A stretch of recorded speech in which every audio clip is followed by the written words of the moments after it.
Bonjour à tous, petite vidéo rapide pour vous donner mon point de vue sur l'évolution de l'euro USD. Donc là vous avez le graphique en hebdomadaire. Donc vous voyez ici qu'on a fait une longue montée qui au niveau Elliott se traduit par une vague d'impulsion haussière, donc soit une vague 1 ou une vague A.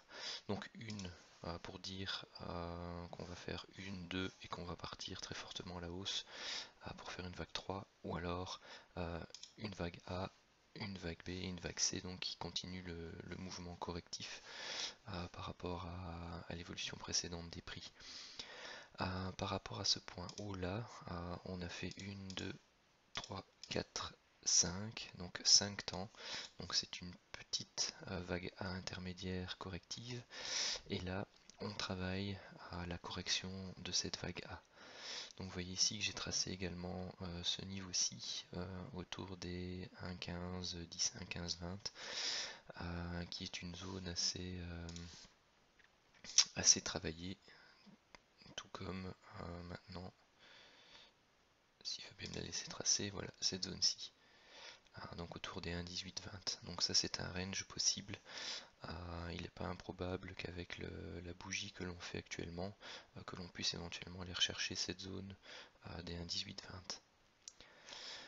20. Si je descends en journalier, on se trouve actuellement dans une sorte de canal ici, donc constitué des points A et C et des points B, et voir de ce point A là.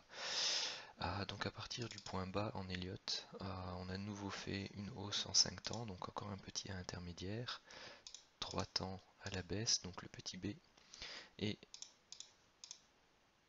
5 temps à la hausse, donc une vague C. Donc pour moi ici on a la vague complète pour pouvoir avoir fait une correction en 3 temps, donc avoir notre petit B. Ce qui nous intéresse maintenant, c'est cette descente. Alors cette descente est-elle complète ou pas? Parce qu'on cherche donc à avoir notre vague C ou une subdivision intermédiaire pour prolonger latéralement cette correction de vague B. Donc si on descend en 4 heures, vous avez la vue ici de la vague baissière actuelle, et pour moi elle est actuellement incomplète. Pourquoi? Parce qu'on a une première vague de baisse, une deuxième, et ensuite on a un décompte intermédiaire d'une vague 3 en extension. Donc on baisse, on monte. Vous avez la subdivision ici, donc on fait 1, 2, 3, 4, 5 pour faire notre vague 3 intermédiaire, une correction pour notre vague 4, et ensuite une cinquième vague ici, qui donnerait donc notre vague 3 principale. Ici on a corrigé en 3 temps, 1, 2, 3. Ça me semble un peu court pour une vague 4.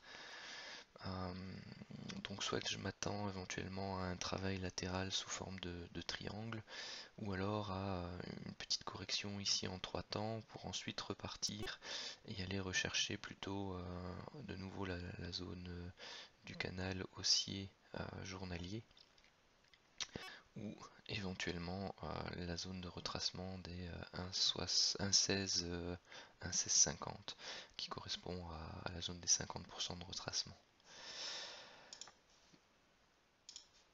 En horaire, donc par contre on a corrigé en 3 temps, cela peut très bien être suffisant, et on peut très bien aller corriger et aller rechercher de nouveau ce point là, donc des 1,15 qui correspondrait à une extension de 100% ici de la vague 1.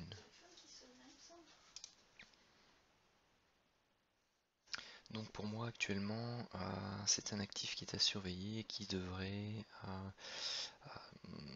dans les heures qui viennent sans doute entamer une correction, du moins une petite vague à la baisse, pour ensuite repartir chercher des niveaux Fibonacci plus hauts. Ce qui est intéressant de suivre, c'est l'évolution de ce canal horaire.